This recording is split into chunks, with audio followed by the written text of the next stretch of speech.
Hey everybody, I just got done doing an interview with a paper in Holland, the Netherlands, which is Holland's in the Netherlands. Anyway, I just got done doing an interview because I'm going to be going over there in the spring. We're going to go over and explore the area, go to World War II cemetery, and I'm doing some readings in the house where Van Gogh lived when he was young, which is now a library. And I'm excited about that. But and part of it was a video interview, and part of it is they asked me to read something so they could show it. So I'm reading from this book, which is why I'm going. See that? That's Blessed Twilight, the story of Vincent van Gogh by me. But it's not by me, it's by Vincent van Gogh. I spent almost 40 years ago. I spent a lot of time editing about 2,000 pages of letters down to roughly 160 pages of him, his own words, telling his own story. Now, some of it's me because I had to tie together what could have been disjointed information. But it's about his life. This is not a study of his art. It's about his life. And it's interesting because I like Van Gogh's artwork to spend this kind of time on him. But his writing's better. He's a better writer than he is an artist, in my opinion. He's just a phenomenal writer. But I'm going to read you an excerpt. Blessed Twilight. That's not the Coleman Bridge, by the way. I'm going to read you an excerpt from Van Gogh, from Blessed Twilight.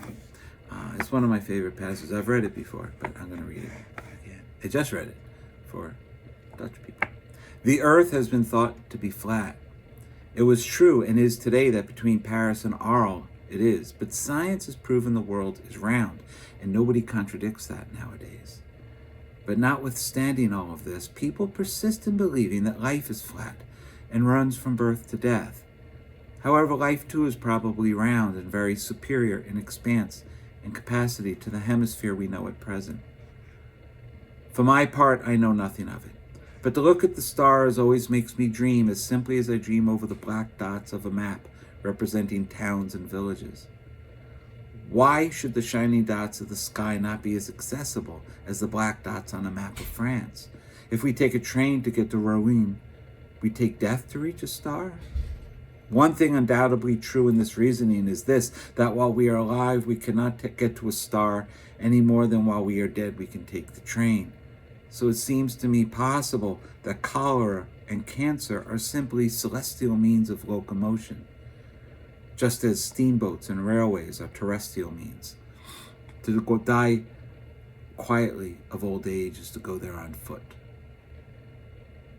I feel more and more we must not judge God on the basis of this world. It's a study that didn't come off. What can you do in a study that's gone wrong if you find the artist? You hold your tongue. You do not find much to criticize. But you have a right to ask for something better. It's only a master that can make such a muddle as this, since then we have a right to hope that we'll see the same creative hand get even with itself. And this life of ours, so much criticized and for such good and exalted reasons, we must not take it for anything more than what it is and go on hoping that in some other life we'll see a better thing than this. Van Gogh. I just was delivered 20 copies of this. If anybody wants a copy, you can Venmo me $20 and I'll mail it to you. I'll even have Vincent sign it. $20 to Venmo at Robert-Kunzinger. So at Robert, not Bob, Robert-Kunzinger. $20 and I'll mail you a copy immediately. Signed, Vincent. Anyway, I'm very excited about this. This is a great book. It's a thick book. I don't generally write thick books, although the next two books that are coming out next year are pretty thick. So I'm getting more prolific. I hope it's as good.